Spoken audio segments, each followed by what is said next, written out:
축산, 검협전.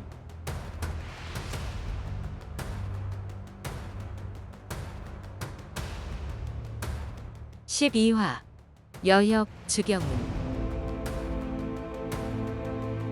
대낮에 색을 밝히니 모태가 엿들어 싸움이 벌어지고, 한밤에 색을 밝히니 여협이 나서서 음적을 혼내주네.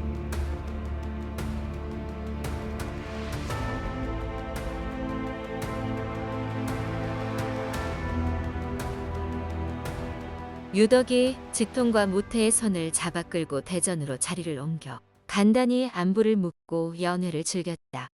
유덕이 두 사람을 화해시키려고 재차 싸운 이유를 물었다. 직통은 면이 서지 않아 차마 입을 열지 못했지만, 단순한 모태는 씩씩대며 양화 때문에 싸운 일을 속속들이 이야기했다. 하하하.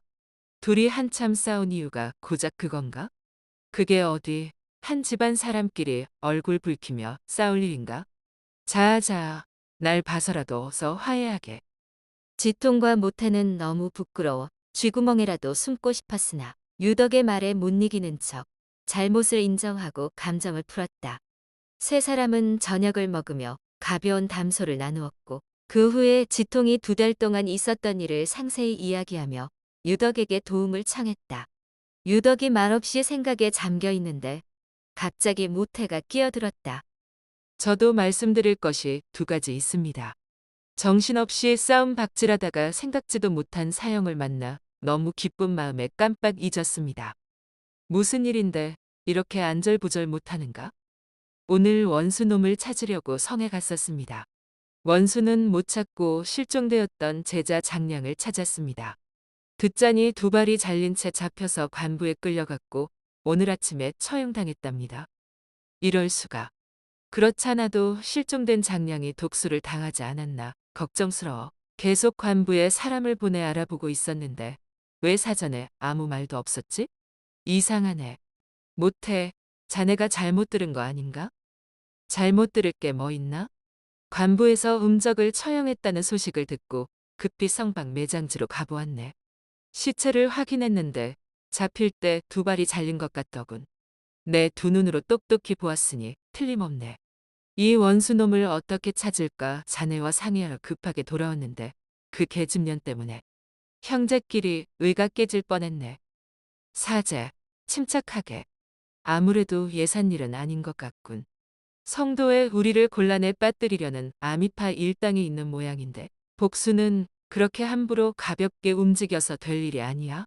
충분히 상의하고 방법을 찾아야지. 나머지 하나는 뭔가? 자은사로 돌아오는 길에 붉은 숲에 짙은 안개가 피어오르는 것을 보았습니다. 유시쯤이라 아직 해가 지기 전인데 팔팔 끓는 가마솥에서 하얀 김을 내뿜는 것처럼 앞이 보이지 않을 만큼 짙은 안개였습니다. 그런데 그 옆은 아주 쾌청했죠. 혹시 보물이 나올 자리가 아닐까요? 유덕이 진지하게 듣다가 바로 되물었다. 그래서 그 안으로 들어가 보았는가? 아니요. 가보지는 않았습니다. 서둘러 돌아오는 길이었고 어차피 혼자 보물을 캐기는 힘들 테니 사람을 모아갈 생각이었습니다. 자네, 운이 아주 좋았어. 유덕의 얼굴에 두려움이 살짝 스쳤다. 사형. 정말 보물이 나타나려는 징조일까요? 보물은 무슨? 우리가 상대해야 할 적이 나타난 것이야. 숲에서 하얀 안개가 피어올랐다고 했지? 그게 바로 그 노인네 법술이지. 능설홍이 죽은 뒤로 장안법을 쓰는 자는 괴짜 노인 추운수를 비롯해 아미파 고수 몇몇 분이네.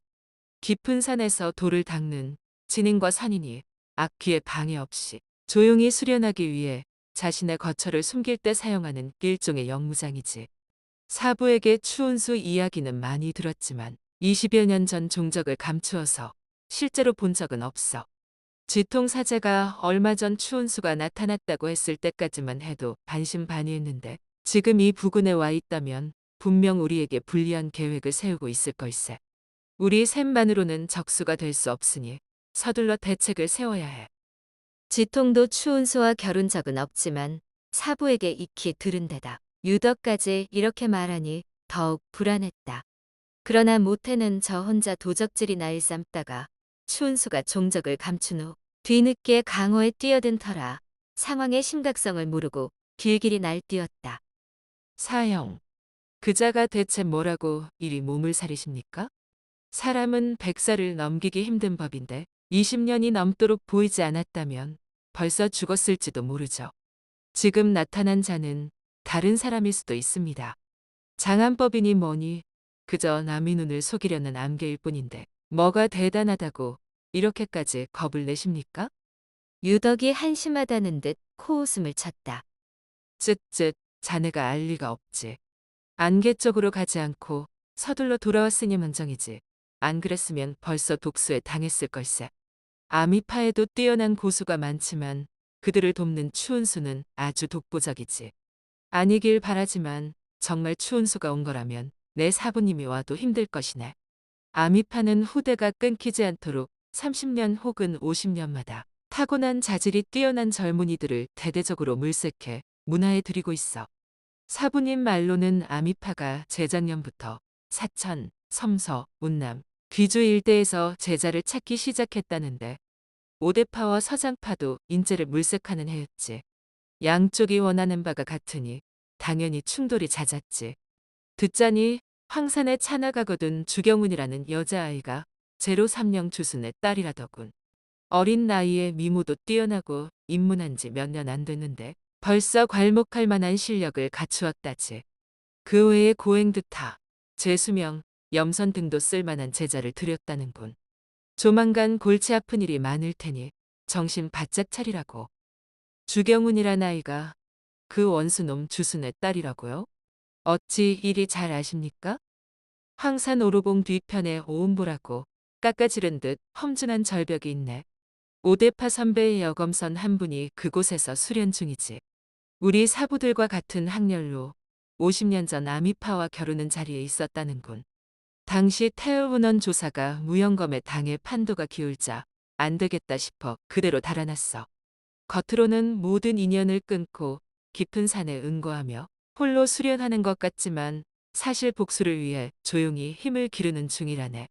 그때 아미파에 대적하지 않은 덕분에 차나가 황산에 머물게 해준 것이고 30여 년 전부터 착실히 실력 있는 남녀 제자 여럿을 길러냈어. 그쯤 되자 차나도 뭔가 석연치 않았는지 이야기나 나누자며 여러 번 찾아와 선배를 떠본 모양이야. 하지만 가장 아끼는 제자에게도 일절 속내를 드러내지 않을 만큼 신중한 분이니 차나도 어쩌지 못했지. 그분 나이가 90이 다 되었는데 천도봉에 자라는 영험한 버섯을 먹고 해춘에 30도 안 돼 보이는 데다 대단한 미인이라네. 우리 사부와 막역한 사이라 2, 3년에 한 번은 꼭 서장에서 만나지. 나도 우연히 뵌 적이 있는데 그때 주경훈 이야기를 들었네. 그동안 제자를 찾아 사천과 서장을 수없이 오갔는데 그 훌륭한 인재를 놓쳤다며 매우 안타까워하셨어. 그렇게 알게 되었지. 황산 오음보에 있는 그분이 만묘선고 허비랑입니까? 다른 누가 또 있겠나? 흥미진진하게 듣던 모태가 갑자기 손뼉을 치며 좋아했다. 주순에게 그렇게 예쁜 딸이 있었다니. 나중에 잡아와 재미 좀 보면 좋지 않게. 말이 채 끝나기도 전에 쉿 바람 소리와 함께 푸른 검광이 모태의 가슴으로 날아들었다. 이런 망할.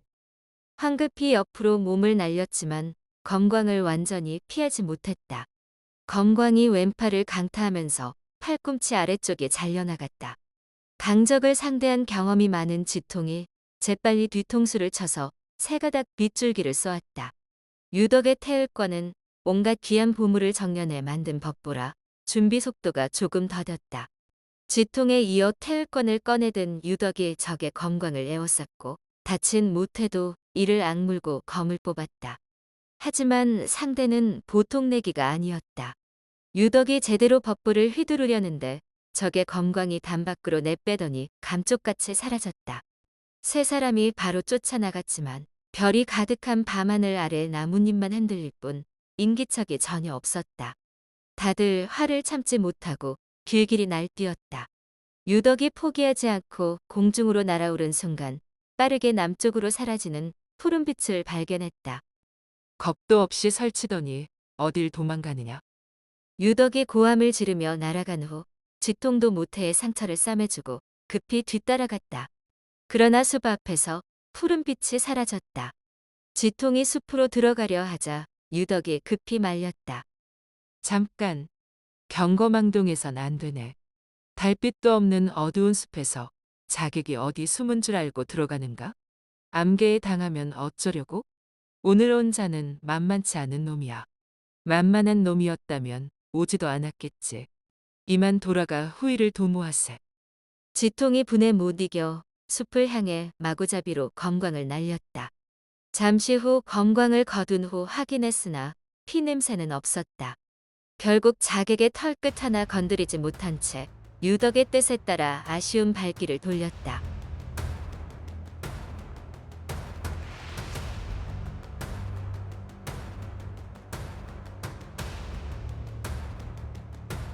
다음 화에서 이어집니다. 더 좋은 콘텐츠를 제작하기 위하여 구독과 좋아요, 알림 설정 부탁드려요.